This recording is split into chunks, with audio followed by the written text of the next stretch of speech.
dastuurka qabyo qoraalka muddo dheer ayuu soo jiray dad badanna waxa ay ka qabaan walaac qodobo ku saabsan oo ay ka mid yihiin sida jinsiyadda oo kale dabcan qodobka jinsiyadda markaynu soo qaadano cutubka labaad qodobkiisa koobaad wuxuu oranayaa yaa Soomaali ah yaasa Soomaali noqon kara qof kasta oo ku dhasha Soomaaliya waa Soomaali su'aashaasi waxay noqotay mid dadku ay si aad kaga doodaan ayna walaac weyn ka muujiyaan marka loo eego xaaladda Soomaaliya ay ku jirto waxaan ognahay Soomaaliya xuduudaheedu inay furan yihiin aanay jirin wax la yiraahdo immigration control ama qaybta waaxda socdaalka qaybtii maamuleysay sidoo kale inaan jir daato wax la geliyo oo dadku aanay liis diiwaan gashanayn qodobka sagaalaad wuxuu leeyahay qof kasta oo ku dhashay gudaha Soomaaliya dhalasho ahaan waa Soomaali muwaadiniintu ayaga waa u siman yihiin muwaadiniintu ayaga oo siman waxay leeyihiin xuquuqda mudnaanta iyo faa'iidooyinka muwaadinimada kuwaas oo dastuurku ku xadidan qodobkaasan marka raba kan qaybtiisa koowaad dalka saad ogtihiin ilaa dhowr milyan dad ku dhow oo ajnabi ah yaa nala degan dastuurkaanu markuu hirgalo waxa suurtooda ugu yaraan automatically inay 2 milyan oo qof dad gaara intaasoo ilmo ugu dhalanayaan dhulka ay noqdaan Soomaali anigu waa sidaan u gartay aqoon-yahanada kale ay toosin doona haddii qodobkaas yacni qof kasta oo ku dhashay gudaha Soomaaliya dhalasho ahaan waa Soomaali qof kasta baa garan kartaa gaal iyo muslim intaba waaye qof kasta oo ku dhashay gudaha Soomaaliya maxaa dastuuradii hore warkaas waraanahayn ugu qormi jireen dastuuradii hore waxaa lagu qori jiray qofka hooyadiis iyo aabihiis inay Soomaali ahaayeen yihiin annagu laba group baan u kala jabnay markaas group kan kamid aha hooyada waa ku darnay waxaan niri hooyada maxaa miyay ka liidataa aabba ama aabihiis yahay bay ku hore lahaayeen ama hooyadiis tahay gooniga yuu ku noqon karaa af Soomaali marka qodobkan Soomaaliyo ma laha qaybta koowaad ma aha qaanuun Soomaalida loo dejiyay waxaa jira mabda'a dhiig wax la yiraahdo mabda'a dhiig muxuu yahay maxaad u leedahay aabbe iyo hooyo ama labadooda midkood qofku dhalay baa Soomaaliya yaad fageynaysaa waxaad fageynaysaa qof kasta oo shisheeye ah yaad iska fageynaysaa qof kasta oo shisheeye ah inuu dalkaada si fudud ku soo galo yaad fageynaysaa tan waxaad ogolaanaysaa qof kasta oo iska maraya duucunu ku dhasho dayuuradda inuu noqdo Soomaali yaad jidaynaysaa jinsiyadda laba qaybood weeyaan waa qaybta la helo oo naturalization la yiraahdo iyo qaybta asalka ah qaybta asalka ah ayaa iyaduna laba u qaybsanta oo dawladuhu kala qaateen laba nidaam nidaamka dhiigga oo sheegay iyo nidaamka ku dhalashada dawladaha ku dhalashada qaatay oo Mareykanku ka mid yahay oo meel walba ay leedahay qofka ku dhasha jinsiyadiisu asalka tahay waa nidaam dal raadisa immigration lagu raadiyo sida la socotiin annaga sida oo sheegay haddii sidaas la yiraahdo wadanka faraha ka baxaya marka waa intii dhiigga sida Yurubiyaanku ay qabaan loo noqdo oo caalamul islaami iyo adduunyada inteeda kale ay qabto oo dhiigga ah qofka marka labadiisa waalid ama mid kamida hadduu Soomaali yahay waa in la yiraahdo waa Soomaali laakiin haddii tan kale oo naturalization ama muktasabka la yiraahdo la yiraahdo qofku ku dhasho waa leeyahay hadda waxaa la sheegaa Soomaaliya inay tahay 8 milyan ama 10 milyan dii uu la soo koobo 20 milyan markii dadka ku jira wadamada kale lagu daro waxa weeyaan dadku tirada ka badanaya wadankuna ma qaadayo marka hadalka waxaan rabaa in loo kala saaro jinsiyadda asalka ah ay ku koobnaato Soomaali iyo qof oo dhalay waxa weeye wadanka annaga gacan looguma jiro haddana waxaa la samaynayaa dastuurkiis wahla la buuxaa oo ajnabi baa buuxaa waxa weeye dastuurka haddii sida hadda ku qoraya halkan loo qaato oo jinsiyadaha dadka ku dhasho dhaliya jinsiyada hala siiyo waxaana la ku tilmaamaa ilaa 7 milyan waxaa laga yaabaa in intaas iyo in ka badan ay timaado inta dastuurkan ama shirarka ama ay socdaan waxaana laga yaabaa inuu mataqaanaa hirgalo oo saas ku hirgala hadhow wadanka uu faraheena ka baxo marka anigu waxaan soo jeedinayaa waxa weeye qodobkaas asaga ah aad iyo aad mataqaanaa looga fiirsado qofka maanta ku dhasha wadankeenii ee ka yimid Yurub ama meel kale hadhow todo xuquuqdii Soomaalida waxa weeyaan waa la muuqanaya tiri ahaan waa la naga badiyay waxaan filayaa qodobkaas inuu ku saleysan yahay micnihii in lagu la qaybsado khayraadkaaga aad wadanka eedihin ee yaala ama batrool ah ama macdan kale ah ee wali aan la soo saarin in lagu la qaybsado la rabo oo qodobkaas ku maartay aad in looga dhuuxo ayuu u baahan yahay mid kale waxaan ognahay barigii Ingiriisku oo wadankeena soo galay gobolada waqooyi waliba odayaasheeni waxay garteen in ay la saxeexdaan iyagoo dhulka aan joogin badda dhexdooda in maraakiibta dhexdiisa ay kula saxeexdaan harag shabeel aan harag oo ay yiraahdaan qofkay Ingiriiskii kuma dhalan karo maxaa wadankeega waa in gabadhu markay uur qaado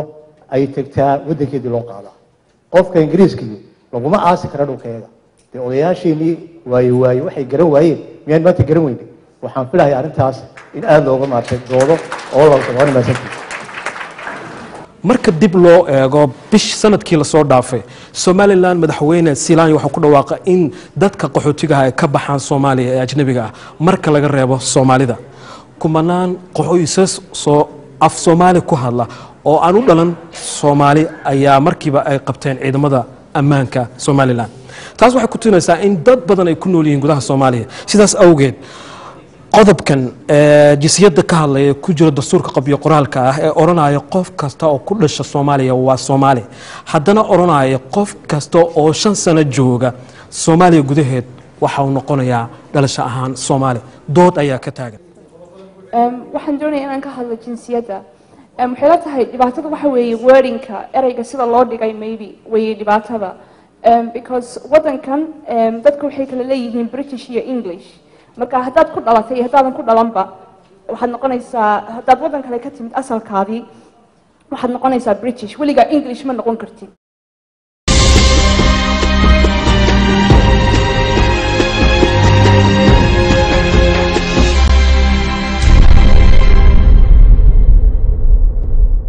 waxaan rabaa inaan soo eego sidoo kale qodob kale oo muhiim ah oo ku saabsan xagga diinta markaad eegto dastuurka qabyo qoraalka buugan dhaxdiisa waxaad ku arki kartaa cutubyo kala gedisan ugu horreyntii waxaan jeclahay inaan soo qaato cutubka xuquuqda ka hadlaya oo ah cutubka 3aad haddii aan eego qodobka 22aad oo ah diinta iyo caqiidada qodobkani waxa uu ka hadlayaa xorriyadda diinta iyo caqiidada waxaana uu leeyahay marka aad sii gasho boga 14aad ee dastuurkan ku qoran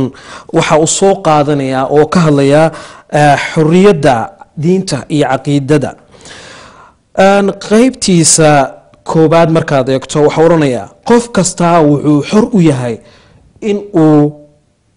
ku dhaqmo diintiisa dadku waxay isweydiinayeen yaa lala hadlayaa yaa laga hadlayaase waxaan ognahay Soomaaliya in dadka Soomaaliya jooga yihiin dad muslimiin oo haysta hal diin lehna hal af haddaba qodobkani yuu la hadlayaa yuuse quseeyaa marka la leeyahay qof kasta wuxuu xor u yahay inuu ku dhaqmo diintiisa mid koowaad aan dib weyn ka qabo waxay tahay qodobka 22aad oo ah xorriyadda diinta iyo caqiidada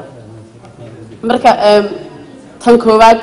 Soomaaliya nahay Muslim nahay constitution kasta oo wadan kasta ka jirana diinta wadanka ay tahay lagu dhaqaa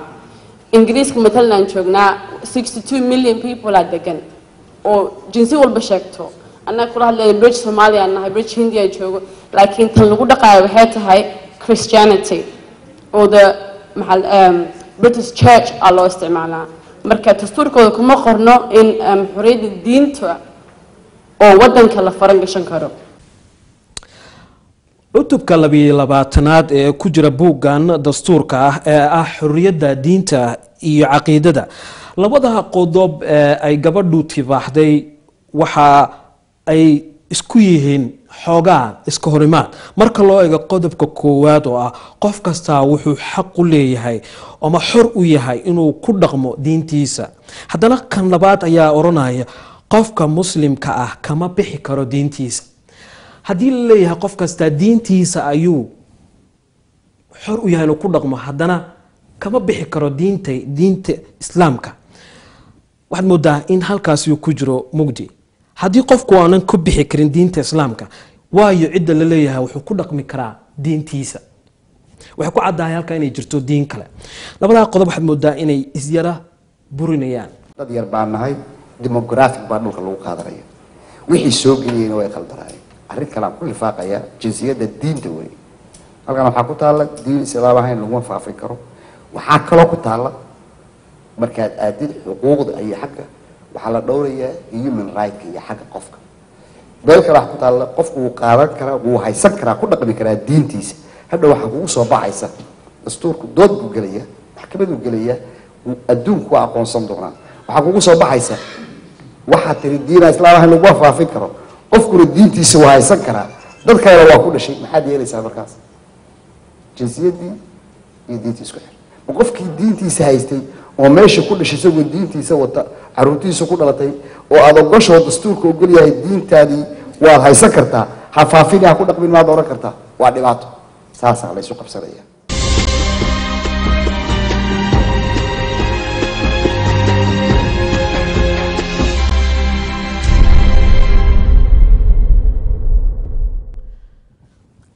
haddaba maalintii aynu tagnay halka ay kala kulmeen guddiga iyo madaxda loo xil saaray dastuurka qabyo qoraalka la tashigiisa, kulankaasi oo dadka reer UK ama dalkan Britain Soomaalida joogta lagala tashanayay ayaa waxa uu soo qaadanayaa qodobka ah caasimadda oo markaasi ah qodobka 67aad ee cutubka 7aad. waxa loo qeybiyay oo waxaan uu ka hadlayaa xulashada caasimadda. halkee noqonaysa caasimadda dowladda federaalka? maxayse ku noqon kartaa dastuur ahaan marka loo dhigo? sharciyan shuruudaha loo baahan yahay inay qaadato caasimadaasi oo ay ku noqon karto caasimad iyo qaabka u shaqeyn karto. dastuurka ayaa arintaa qeexaya buuggan ku qoran. 3 waxyaabood ayaa lagu xulan karaa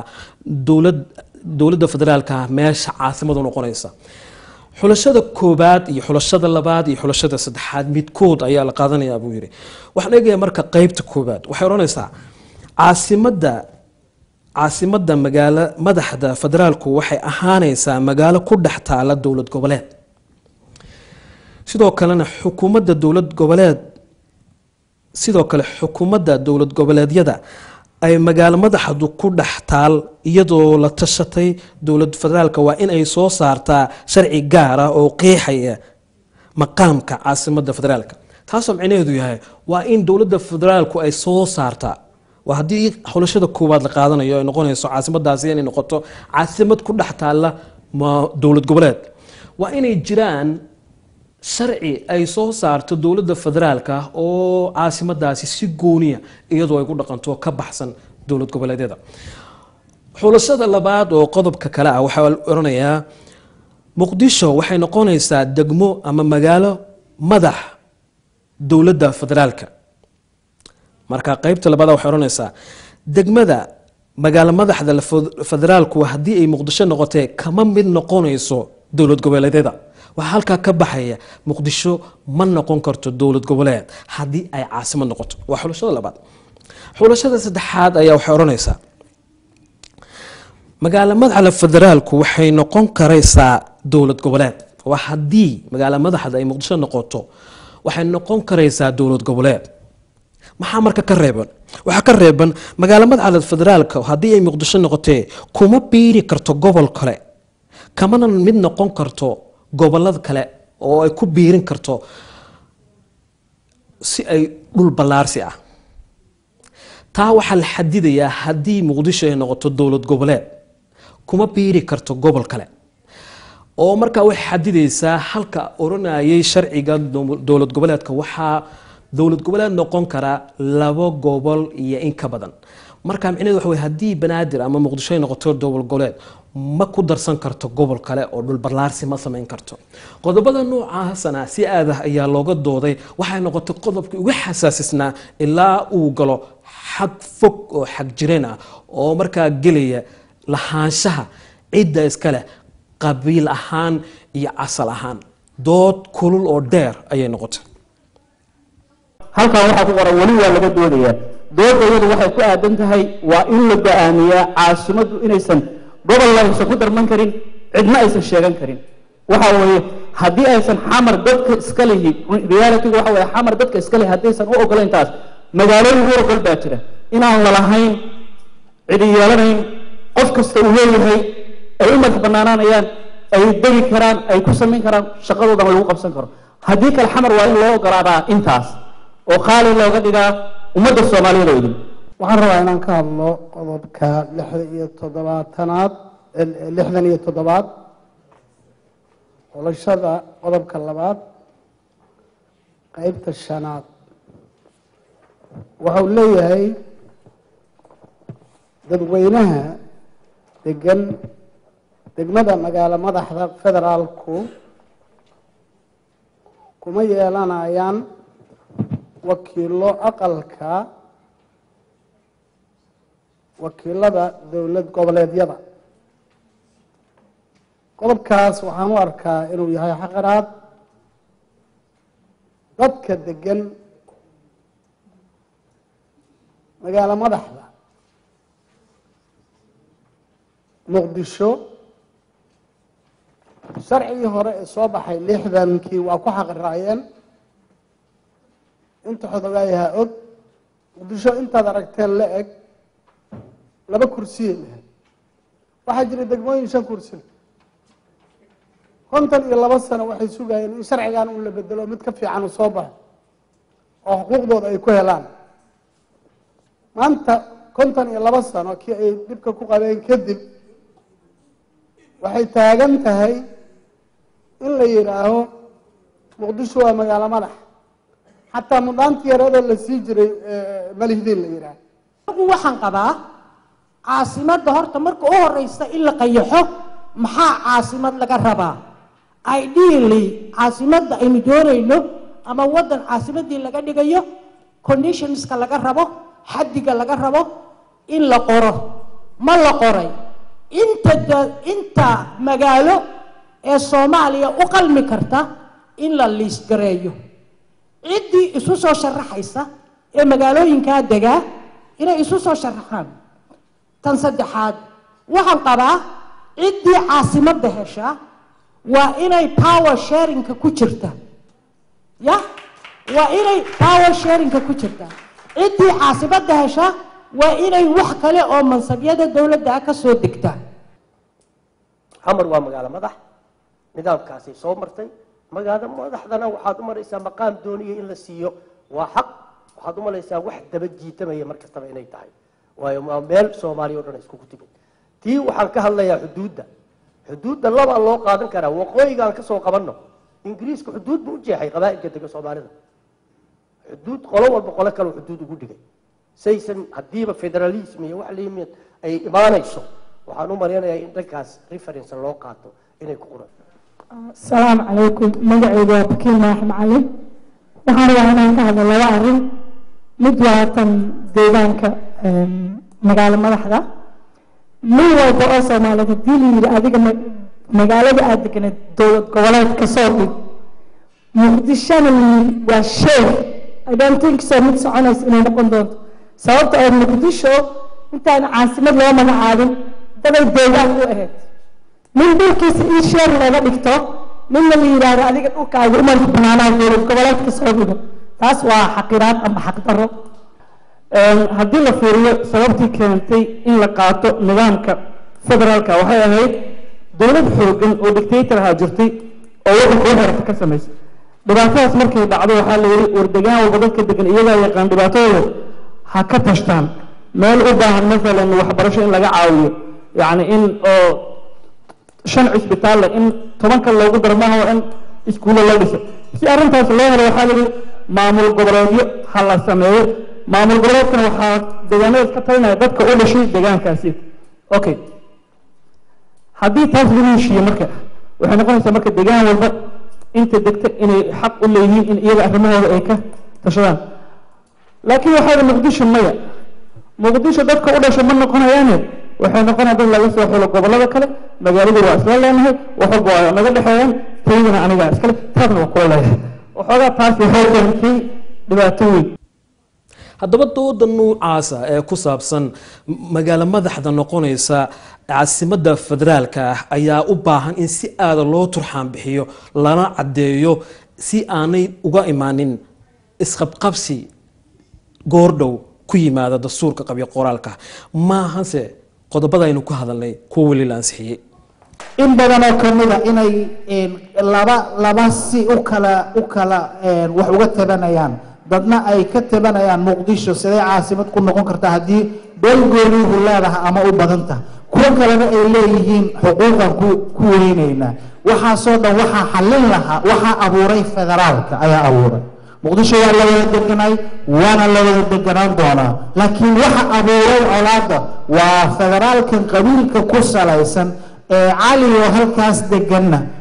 xuquuq u siinaya inuu wixiisa gooni uga tashado xasan oo xaggaas deganna u diidaya ayaa abuuray marka federaalku waa wax u baahan in dib loogu noqdo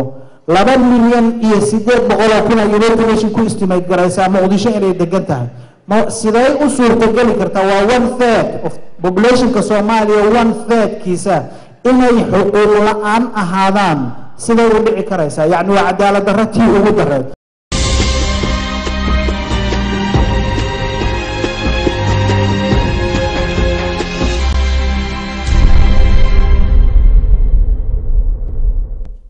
sidoo kale dastuurka qabyo qoraalka ah doodii dheereyd ee ku saabsanayd la kulanka ay guddiga madaxa bannaan iyo dowladda federaalku ay la kulmeen dadka ku nool dalkan ingiriiska ayaa qodobada laga dooday waxaa ka mid ahaa qodob aada u malayso inuu si aada xasaasi u ahaa dadkuna ay soo hadal qaadeen wuxuu ahaa cutubka 16aad waxaana ka hadlaysay bedelaada in dastuurkan wax lagu dari karo waxna laga bedeli karo marka la ansixiyo kadib qodob ka mid ah qodobka cutubkan dastuurka wax ka bedelka dastuurka ah cutubka 16aad qayb ka mid ah waxay oranaysaa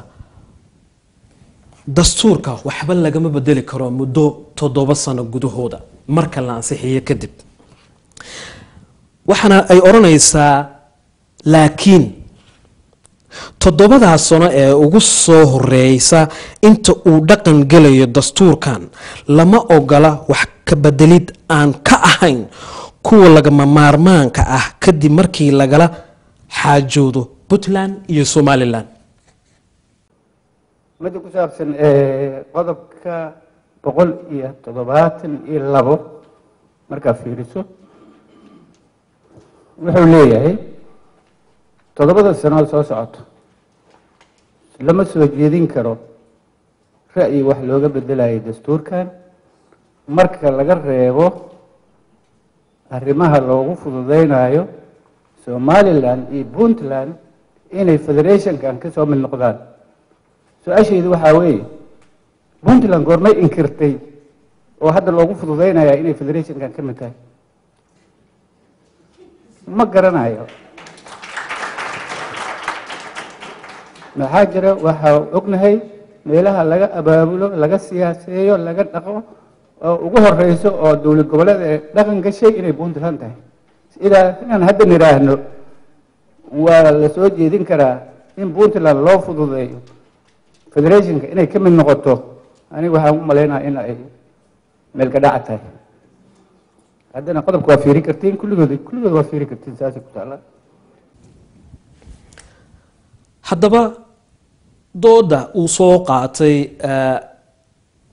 xeeryaqaankaasi maalintaa meesha ka muuqday waxay dadka ku beertay fiiro gaara iyo foojignaan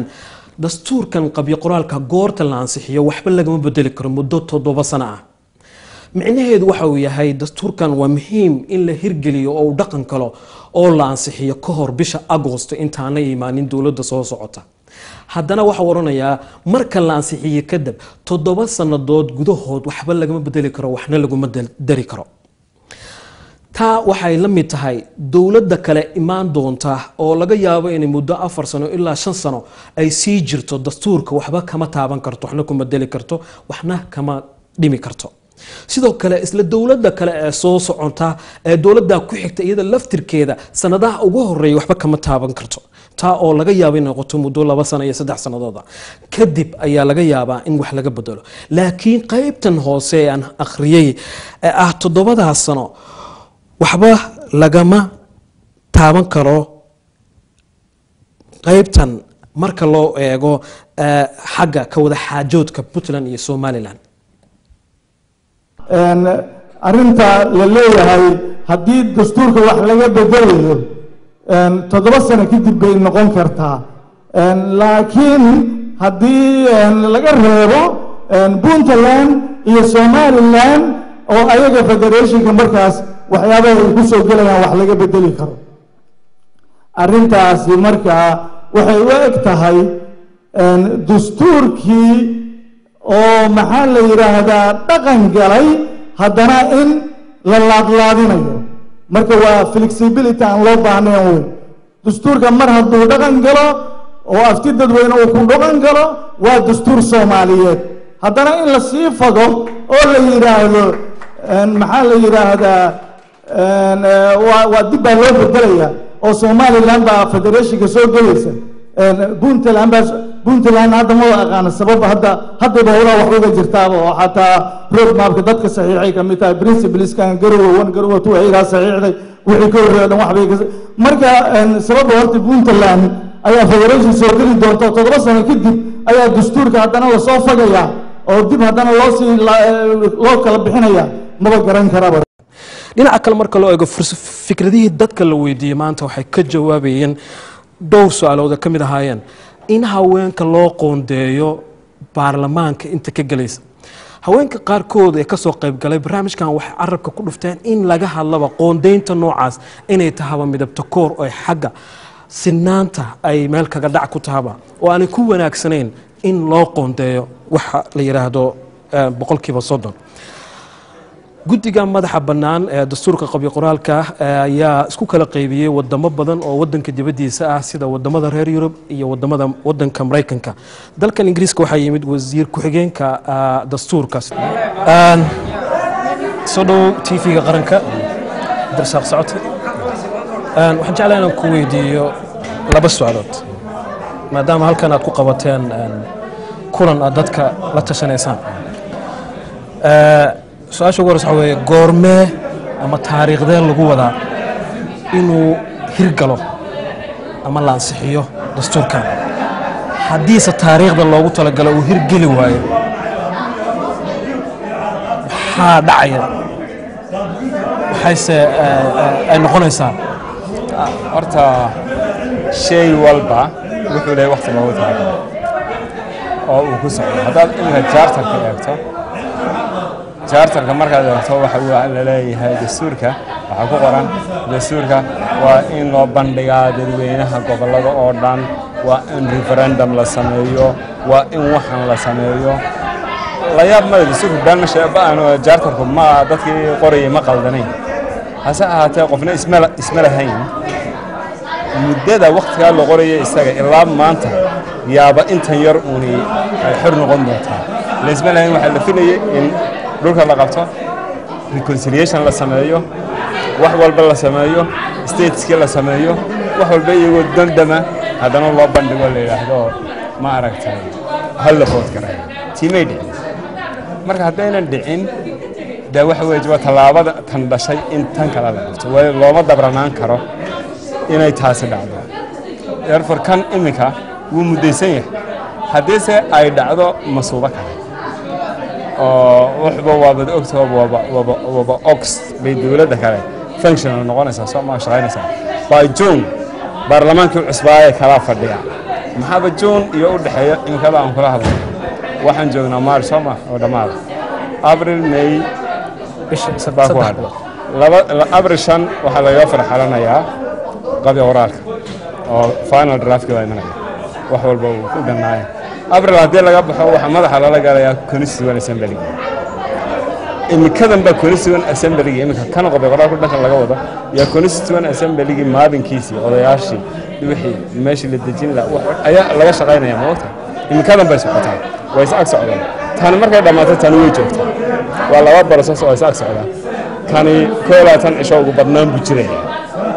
12 cisho haddaad tiraahdo September baa kila dhameeyay oo May tiraahdo May dhexdeeda ayuu waa in la dhameeyo Soomaa haddii May dhexdeeda la dhameeyo isla markaa haddana odayaashu fadhiisanayaan maxaa la xulayaa baarlamaankii wuxuu horta waa process wixiga sida loogu talagalay haddaanay wax kale inoogu dhicin dajuun waxaan haysanaa baarlamaan fadhiya haddii ay dhici weyso in dastuurka ama ay timaado carqalad kale ama Soomaalidu ay ka biidido wuxuu keeni karaa macnaha ismaha road mapka caqabad ku keeni karaa oo dibdhac uu keenaya hase haatee haddii dibdhac yimaado haddana dib baa loo fadhiisan wixii kale la yeeri karo ayuunbaa loo fadhiisan laakiin noloshu way soconaysaa bulshaduna way soconaysaa wixii ku hor yimaada waa nasiib darro waqtigii buu dib kaaga dhigay ama dariiqad ku socoto kaa leexin laakiin socodkii habad u socotid speedka quraanjada ku socota habad socotid kulli waa soconaysaa hadday wax kugu dhacaan daa ama dhakan aad yar leexatid ama dib aad yar dhigtid ama wax wixii u dhigmo oo kulli luug kale laga wareego la hel kulli la joogsan maayo la oran maayo is the end of the way waaya maxay tahay marka farqiga u dhaxeeya dastuurka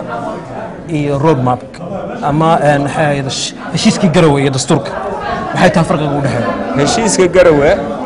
completely waxa weeyaan heshiiska Garowe waa heshiis iyo shaqaba isku male wax ay wadaagaan ba oo hagaagsan male dastuurka Garowe principles waxa weeye waa marxalad waa fikir laga guurayo kumeel gaarka marka conditionskiisa oo dhani waxa weeyaan waxaan ka ahayn dastuurka waxa ka galaya laba federaalka aan qaadanay iyo qaabka dawladeed ee parliamentariga qaadanay inta kale waxay galayaan schedule ma galayaan constitution kama santa aad baa maasoo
dastuurkan qabyo qoraalka ah ee la doonayo in dadka lagala tashto ay muhiim tahay in uu dhaqan galo bisha 6 ee sanadaynu ku jirno micnaheedu yahay ka dhiman tahay 2 bilood ayaa waxa dhaliil waaweyn ay ku jirtaa iyo mugdi qodobo kamid oo aad xasaas u ah marka loo eego xagga jinsiyada qaybtii ugu horeysay barnaamijkeena ku soo qaadanay marka haddii aad dib u milicdo qodobka cutubka labaad ee qodobkiisa koobaad ee buuggan dastuurka qabyo qoraalka waxaad moodaa in uu soo dhaweynayo qaadashada dhalashada soomaalinimada marka loo eego xagga waxda socdaalka wadamada adduunkana ay muhiim tahay in la xadido qaadashada dhalashada ama noqoshada jinsiyadda laakiin qodobkan waxaad moodaa in uu soo dhaweynayo dadka ajnabiga ah si ay u qaataan dhalasho Soomaali ah waa muhiim in aad loo eego dadka Soomaaliduna ay fiiro gaar ah u yeeshaan qodobo xasaasi ah oo ku jira dastuurka qabyo qoraalka ee la doonayo muddo 2 bilood gudahooda in la hirgeliyo dabcan waa aragtida dadka Soomaaliyeed sida ugu istaagaan iyo sida ay kaga qayb qaataan iyo halka uu ku dambeyn doono dastuurkan qabyo qoraalka oo dad badan ay u arkaan inuu mugdi saa'id ah ku jiro وأنا أبترساق صعوته وأنت كسر جبينيا برامج كي بندقة تي في عن كوي جاي دستور قبل قرال كا يجوديجا مدح بنان إيو معمول كدولة دكم يلقار كا الصومالي وحصارتي دستور كان قبل قرال كا أو جوردويت لا شيء كلن دتك الصومالي ده دجندل كان إنجليز كا أي كوي دينيان أركتيدو ده أنت إنه كل من برامج كامل لمدا وأنا كي تجي سيدا إيو نبتقلي